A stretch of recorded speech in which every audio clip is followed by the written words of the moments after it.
On Prime Day, one of the nation's largest and most powerful unions, the International Brotherhood of Teamsters, announced that, and I quote, "Unionizing and building worker power at Amazon is the top priority moving forward."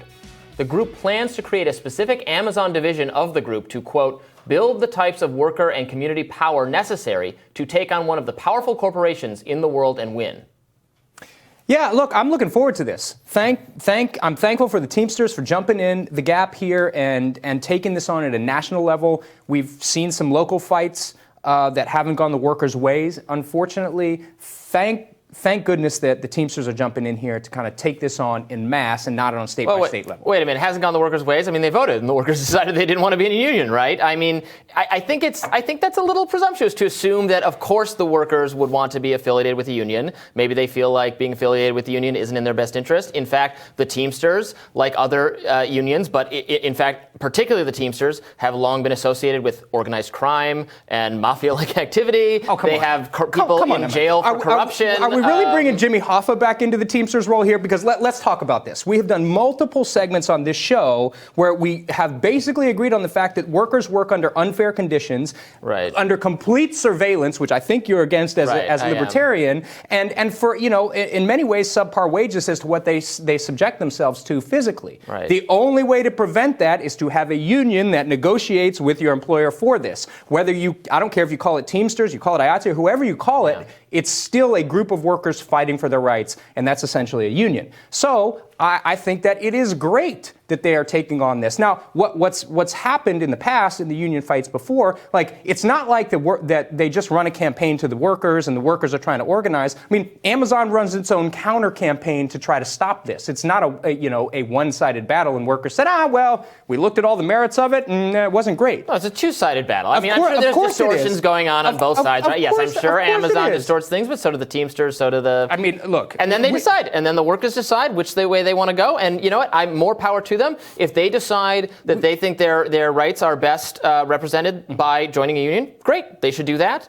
And if not, if people don't want to be part of a union, maybe because of the long history of corruption and shady activity and that it's mostly a political machine to advance democratic causes and goals and political candidates, then they can decide that. I know. Well, we're not working this Saturday and Sunday because labor unions came together and created a thing called a weekend so people would have days of rest. Unions came together to start the 40-hour work week so people would have less abusive work practices, which we have agreed are going on Amazon. Like, it's going to take a union to push back on this. And yes, if you're taking on the largest company in the world, you need some additional firepower, right? You need a large national organization that has some power, has some heft, has some experience in doing this, like the Teamsters or any other union, to come behind and help support these workers to organize themselves. It's not like these efforts are easy for workers to do and to win, right? Like, there's a long history of union busting and anti-unionizing efforts in the same way that there are successful unionizing efforts around the country. And I mean, like, some of the stories are horrible. If we go back to the Tinkerton brothers and what happened in the coal mine riots and farm workers, treatments, historically speaking, unions are what prevented that.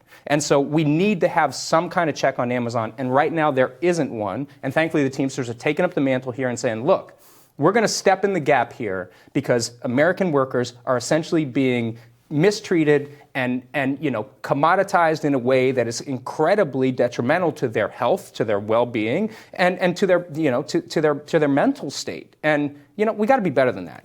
We can't continually let Amazon be one of the largest, most successful companies in the world, where its founder takes trips to space with his brother, and we can't pay workers enough, and we can't give them decent working conditions. I mean, come on, man. Like, enough is enough with this kind of treatment of American workers. It's time we actually treated workers as valuable, because they're the reasons these companies actually are successful. And I'm not saying Jeff didn't have a good idea. He had a hell of a good idea. And that idea has been incredibly successful, but it's run by people. Unions have done a lot of good for this country. Also some bad things. Amazon has done a lot of good for this country, for the entire world, for the human race, and also some bad things, and they should treat their workers better. And if the workers want to fight for better treatment with a union, God bless them, but I'm going to leave that up to them, because that's how democracies work, democratized type places. So that's fine. We'll see what they want. We're going to see it. And let's talk about some of this. Amazon actually used union busting tactics in Bessemer, Alabama. The company papered the warehouse, including bathroom stalls, with anti-union propaganda and sent workers daily text messages pushing them to vote no. Workers' every move is tracked through the workstation cameras and mobile apps. The Teamsters are not the only organization putting pressure on Amazon, according to a Wall Street Journal report. The Federal Trade Commission will review Amazon's acquisition of MGM, an $8.5 billion deal, the second largest purchase for the company, just behind their $13.7 billion purchase of Whole Foods.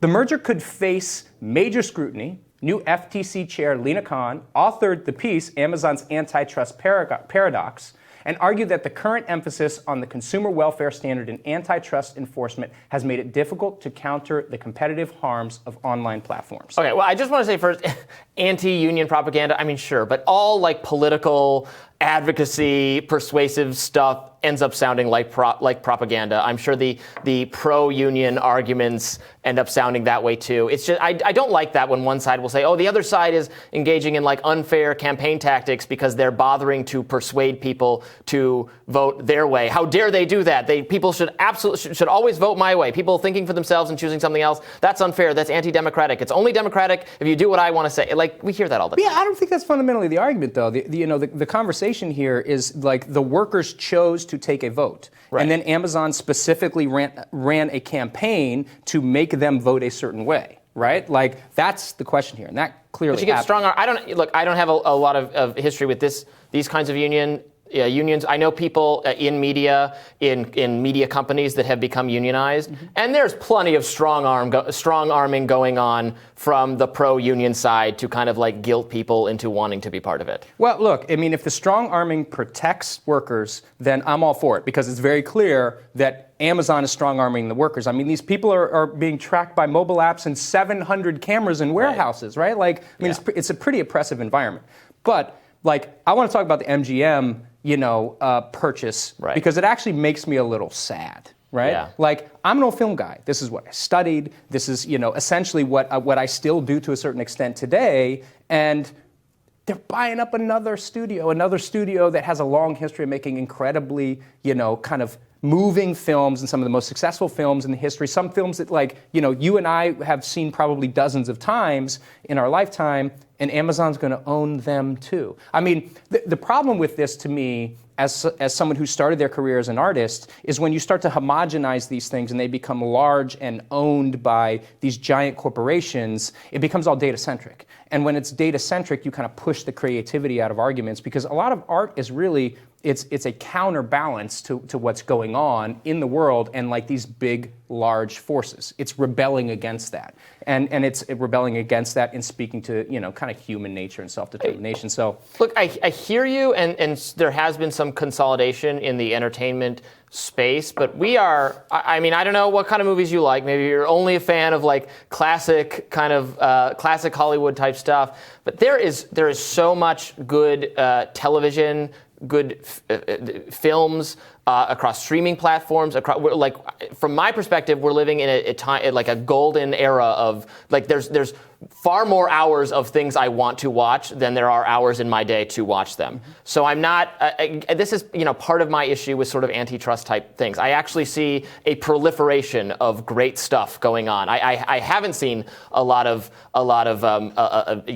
shrinking of more different things. Like, we're seeing the opposite of that. We're seeing lots of creative, cool stuff being produced all the time, especially in the entertainment space, despite these, mergers and acquisitions happening, despite, I guess, the profit motive to just make kind of Marvel movies. But I even like those kinds of movies, so it's fine. Oh, man, you don't like the Marvel movies? No, I do like the Marvel movies. Okay, that's good. What I'm saying. All right, good. I was going to have to walk off the set if you didn't like Marvel. No, Marvel's I love them. But it's not just superhero films, right? There's so much content. Yeah. Browse Netflix, browse Disney Plus, browse HBO, browse any of the other things. Mm-hmm. So I'm not, with this deal, it's fine to scrutinize this deal. I kind of doubt it's illegal under existing antitrust norms, but we'll see. I don't know about that. I'm just kind of sad that the studio that created, the James Bond franchise, Rocky, and a host of other really famous films is now going to be owned by the giant Amazon. Okay, you will hate me because I haven't seen any of the Rocky films. I don't think I've seen any of the James Bond films except You for The have World to be Is Not kidding me. Enough. Yeah. You have to be kidding me. All right, well, this I'm a will TV be guy. our homework. This will be our homework.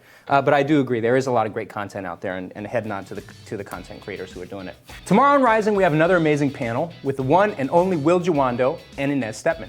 And we have more friends of the show weighing in on the news of the day. Don't forget to like, share, and subscribe so you don't miss any of our videos, and we'll see you all tomorrow. Thanks so much for being with us.